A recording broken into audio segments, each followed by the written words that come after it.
And we're back with another edition of Sims Complete. Yes. Yes, man. It has been painful here. Yeah, why? Right, this build up to this show right now because you just won't shut up, Phil. Yeah, I know you talk too much. You're all red and sweating.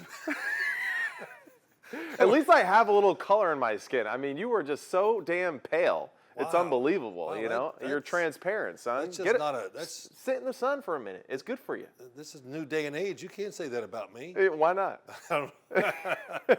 Hey, it's been unbelievable, though. Just the show before the show, right? Yeah, oh, no, thank God do. They weren't filming. Were y'all filming us before the show came on? Oh, we did, yeah. So we'll get some sort of blooper if we can edit out all the curse words. Wait, you were really filming me? Yeah, don't get all tight over there. I'm not getting tight. I don't care. I'm letting it go. So, what are we going to do today? What the hell are we doing? Yeah, so we're here really just to entertain Phil. But no, we're here to break down the quarterbacks for this for this NFL draft that just took place. And we're going to go through all the quarterbacks. We're going to discuss all the pros and cons. Big Phil did a great job, really more pros than cons. Big Phil did a great job of going through the film, finding the perfect plays that he wanted to. Well, that didn't work out. Yeah, he annoyed Luke so much here at IMP Studios because he started with maybe 10,000 videos. Hey, what do you think? And Luke's like, there's a lot of stuff here. So we've narrowed it down for at least Caleb Williams, our first quarterback that we'll be discussing here today, to 11 clips. 11, well, which started at what he said, about 60 or 70. So we're glad that we can narrow it down to get to. Well, it's a process. It's a process. It's a process. It's a process. What movie is that? I don't know. You tell me. Whatever. We'll think of it later. But you go from 25 and 30 down this, and all of a sudden you go, wow, this is going to take 7 hours to show on TV if we do this. So I knocked them down. 11. It is. And we're going to be quick. We're not going to overanalyze it. And just kind of give some of the good things. That is just so not true. That is not true. That's all we do is overanalyze things as former quarterbacks, dissecting quarterbacks now. No, well, listen, I didn't see it on my Twitter or anything like that, or X, sorry, that they say, you guys are just, all you show is good plays. Yeah, fans were upset with us. They're like, not everything is positive. I'm like, all right, man, we're not. I got some negatives in there. We're not in the business though of tearing down, 20-year-olds that play the game of football. Can we get them in the league? And after one game, it's not working out. They shouldn't have drafted him. Yeah, that's right. Yeah. And it's really not an exaggeration to say that. No, it's pretty quick. Quarterbacks by week 3. They overdrafted him. He went number 6 instead of number 8. I had him at 8. Hey, we don't give a crap what you had him at. The coaches and the GM and all those people do it. Yep, so. all right, let's go. We're already overtime right now. Let's do Caleb. Let's rock. All right. I'm ready. So we're doing Caleb Williams film here. And just, real quick to start here for you. Yes. What were some of the things that just jump off the page for you when you were watching his film? What do we want out of a quarterback? We want good size, mobility, a good arm, strong. Are you an accurate thrower? Do you have all the throws? Can you do that? Are you a passer? Also, and the long story was that we go through this long list. He's got them all. Yeah. He's got them all. Now, does he do some bad things? Absolutely. And he's going to do some really bad things in the NFL too early. Then he's going to go, hey, this is different. He's a great athlete. He'll adjust. And then we'll see what the product looks like after a couple years. All right, great. What do you think, real quick? Give me 5 seconds. I think him and C.J. Stroud, I've only been doing this now compared to your almost 30 years in the industry of, evaluating players and talking about the business of football. I've only been doing it for, a year and a half now in the NFL level. Right. And I was blessed to start last year with C.J. Stroud and seeing him and think that he was awesome. And I was like, oh, this isn't so hard, But then, with this year again, I just feel like Caleb, there's no knock to me, really, other than, like you said, adjusting to the NFL game and what's going to be asked of him on a down-to-down basis compared to college, where you can kind of play a little bit more free and loose. No doubt, yes. But overall, I think Caleb is the best prospect that I've ever seen. At this point in his career, what he's done, how he protects the football with how free he does play. Right. That to me is like he's the closest thing that I think we've seen since Patrick Mahomes. Yeah, I think he reminds you of that. I watched Patrick Mahomes coming out too, and I was like, man, I don't know if this is going to work in the NFL. Well, that was a really wise comment. It's working. Yeah. Our son, your brother, my son, Christopher. Our son? Yeah. Yeah. He watches Patrick Mahomes like 2 weeks after the season's over in the NFL. Dad, have you watched Patrick Mahomes already? I go, no, I need a break from football. Yeah, Just give me a little time. He's number 4, should be the first round pick. You know, I'm going, all right, settle down, brother. Yeah. Our son, come on, settle down. You said that about Zach Wilson too, so I don't know if that worked out well. But all right, it's all right, okay. let's go. Here we go. Stuff. Caleb Williams. Yes. All right, so first play here, we're going to see a play action inside zone look. And really, you see this throughout his highlights, right? When you watch him play, is just the effort the effortless way about him in the pocket and just driving the football down the field. Play action, looks to safety left, and then just delivers an absolute just perfect ball right down the middle, down the seam on a post route for a touchdown. And, what's really great, though, too, is, when you see this position right here, just how perfectly loaded up he is into that back foot, how he's able to turn into his body perfectly. He's in a perfect position to drive the football right down the hash line there. And it's so effortless here. I mean, here the guy's, almost throwing it 60 yards, and it looks like he's playing catch. Well, you can see he's braced himself so he can really rip through the football. And you're right. He throws the 60 yards with no effort. Yeah, so really impressive. And you're going to notice, too, when you watch him, right, and we kind of go through these clips, what I really enjoy the most about it is he never gets his feet, stuck together, right? He's never really, crossed over. He kind of shuffles more, and when he hitches, he kind of has that, got to go to a wide shot for me. He does a really good job of, keeping his feet separated the whole time and not getting like this or like this when he's ready to throw. And the weight is, he does a great job of keeping the weight when he has time on the inside of his right foot. That's why he can throw it down the field with such ease. Here, I love this play. Yeah. A little out and up. I think it is. I put this stuff together. I should remember. Yeah, that's right. It'd be nice if you remembered. But, yeah, they're going to fake a little receiver screen here into the boundary. What I love, though, too, that you'll see throughout these clips is that he's able to, look one direction, then, without moving his body, and then be able to, just with his head, redirect, find the target down the field, and still be in a great position ready to throw. Yeah, that's a good example. Both these are some terrible coverages. Or I see this coverage a lot in college. Yeah. It's kind of a funny way of playing too deep coverage. Right. And, the NFL doesn't do this because they know they'll get shredded by NFL quarterbacks. But here, first guy down the middle. You could throw it down the middle to number 1 if you wanted. Yeah. But nice throw. I put this in there just because he makes it look easy, throws it on the line, but not too hard, right on target, and gives them a chance, a lot of run after the catch. Yeah, and that's, I think, a great point that you're making, though, too, is that his ability to, even when guys are wide open, he just sticks it right on them. Yeah. Right? There's no doubt about it. It's not really he kind of let me guide it or anything like that. He just rips it in there. And I got to tell you, that's a great trait to have. Go ahead and let it just play, and we'll just talk. But I watched so much of Look the at the tape. feet, right? See the feet separated, load up on that right ball of his back foot. Fantastic position, right? Just like he's a driver, a golf driver there on the 18th hole, just ready to smack it down the middle. Okay. And just an absolute rocket. Yeah, spins the ball well, so that's going to work well in Chicago with cold and wind. If you don't spin it in Chicago, good luck on having a career as a quarterback. Yeah, definitely. Damn right. Damn right. Notre Dame. Oh, so not all good. And Notre Dame, for sure, had to be his worst game of his life. Right.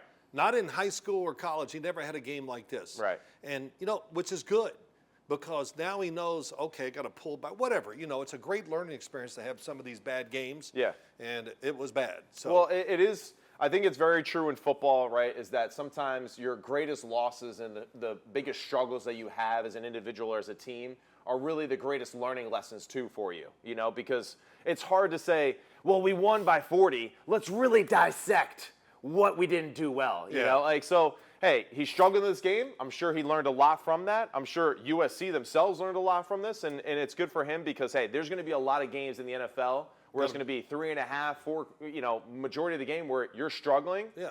But the good thing is this guy's got the ability to win on the last drive. This is the NFL. It's going to be like this. So here, it's just awesome. Good, right, to the left, scrambles.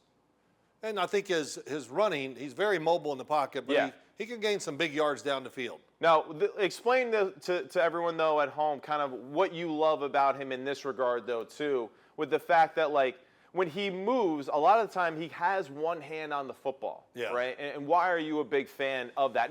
I know for football purpose, right, it's not great ball security, All right, but why do you like the way that he plays in that I like aspect? it just because of the freedom. It makes him use his whole upper body more, and Right. that arm is free, so he can do a lot with it. Right. Side arm over the top, throw it back across the field.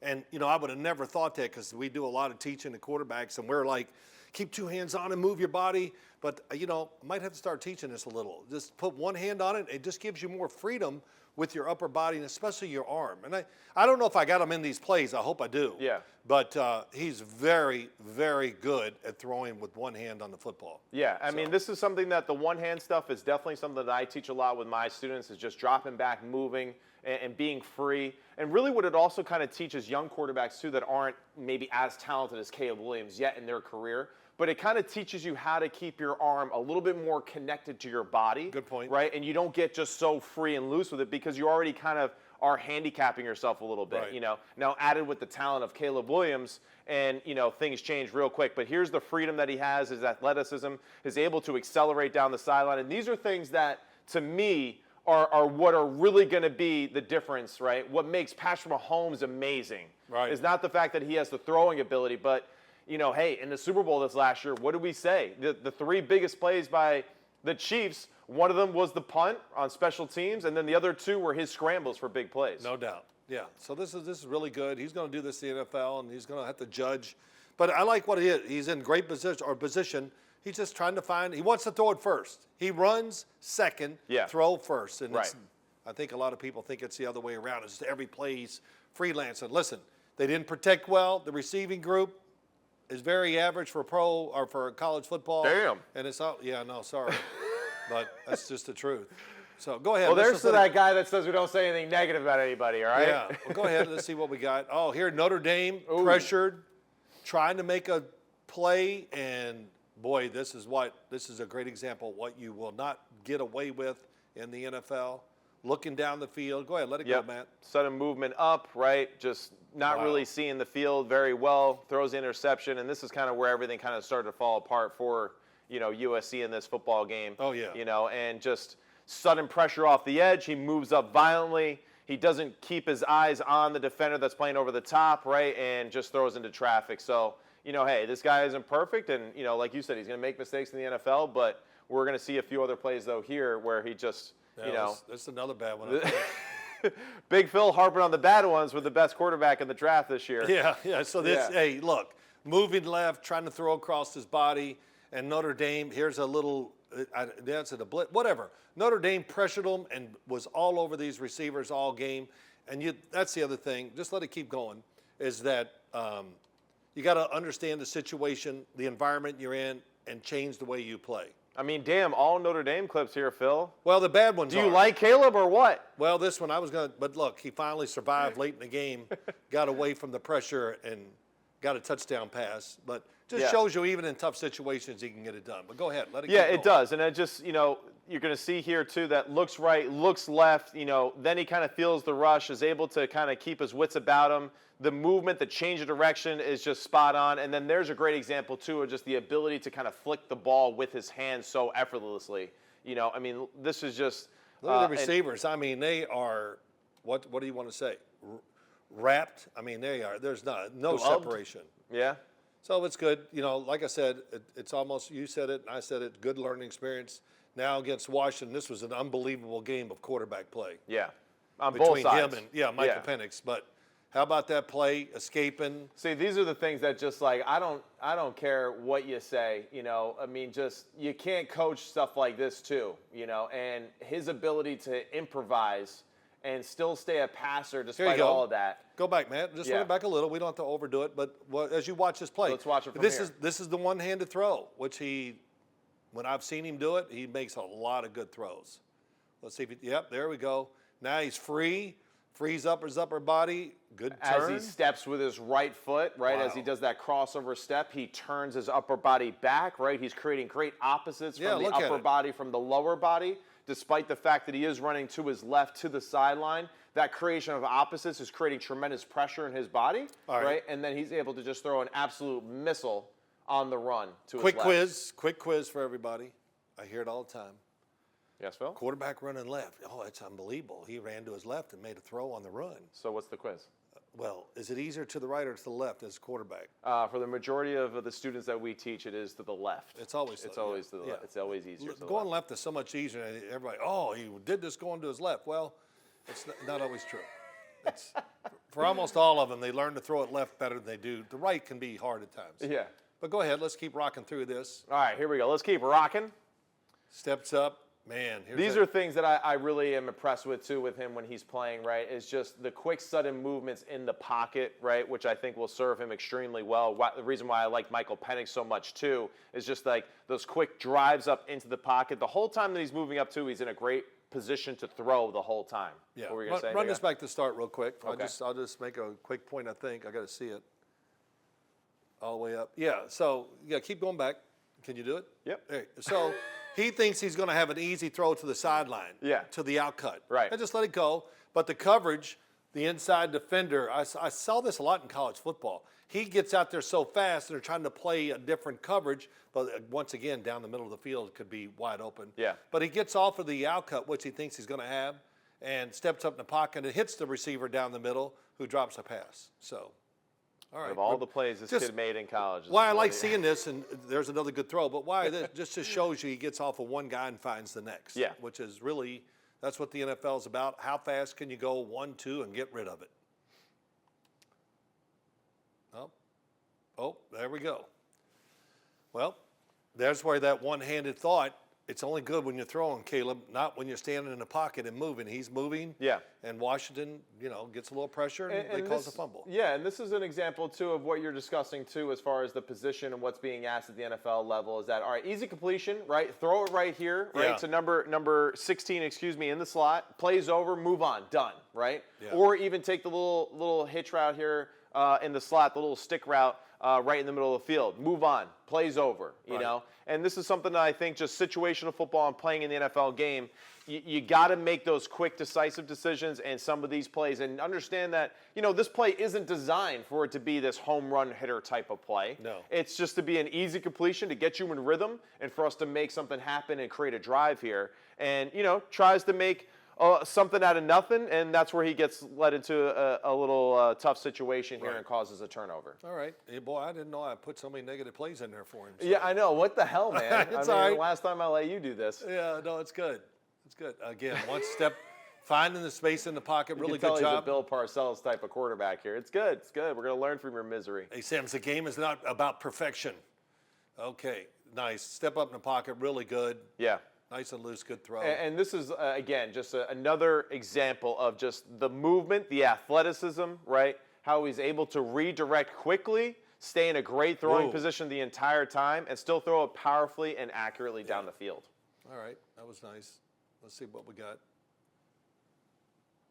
Oh, I love this. So, yeah, this is what I think, you, myself, a lot of other former quarterbacks too, and people who, idolize Patrick Mahomes. These are the things where we're like, you just can't kind of coach this type of talent and ability. And he does this, again, very naturally. Little RPO. He's going to take the outside, out route here all the way to the field. And he's able to just redirect his feet really quickly, drop his arm angle, and throw it sidearm around a defender. It was awesome. And, that's an easy completion. But it's only easy because he has the talent and the ability to do it. I hate to say it, yeah, it's great. He got power because what you've already talked about, how to do it, bracing your right leg. But also, this was down the field a little bit. But throwing screens, it's a great way to throw screens, to drop your arm, because this is easier than trying to get the ball and be Mr. Perfection. Right. And, I didn't do it with him to show screens. I just take it for granted, everybody. Caleb can throw the screens. He can. But a lot of these college kids, I don't know if I have many great examples of it, they struggle to really get the ball and rip it out there to give the guy a big chance. So. It's not really like part of everybody's thing in college football to be a great screen. And one, because it's really difficult to coach the offensive line to do it extremely well, at a high rate. And I feel like it's just not a part of the college game the way that it once was, a few years ago. But maybe because of RPOs and stuff like that have evolved in a different way. Well, I see so many screens in every game I watch. And And some of them I see just yeah, a but big not like in the sense though of like the NFL screen game, like to the running backs in traffic. It's more of like the wide receiver bubbles and yeah, things the like bubbles. that, That's right? That's kind of what I'm talking about Yeah. when you need to really rip it Oh, out there. okay, to me. yeah. Okay, because I was gonna say like not everyone does that. So that's same it of thing. Caleb Williams. Is that good enough? Was that gonna make people Yeah, happy? I mean, again, a lot of negative plays there, Phil. I mean, you got a gripe here with Caleb. What's up, man? No grapes. You speechless? I think your whole life you're speechless now. No. I think I was a little sensitive when I started reading comments about what we were saying about these guys and everything. I go, all right, I'll show you what the hell's going on. Yeah, So, what is going on? Well, just show them some good and some bad. Yeah, it was a lot of bad for Caleb. So sorry, man. Nothing personal. We think It's the okay. world of you, but well, damn. I think a lot of people kind of talk in these ways that the way he plays in college. Well, we know it's not going to be exactly the same in the NFL. It Yeah. won't be for any of them. Right. We're going to have some gripes about everybody.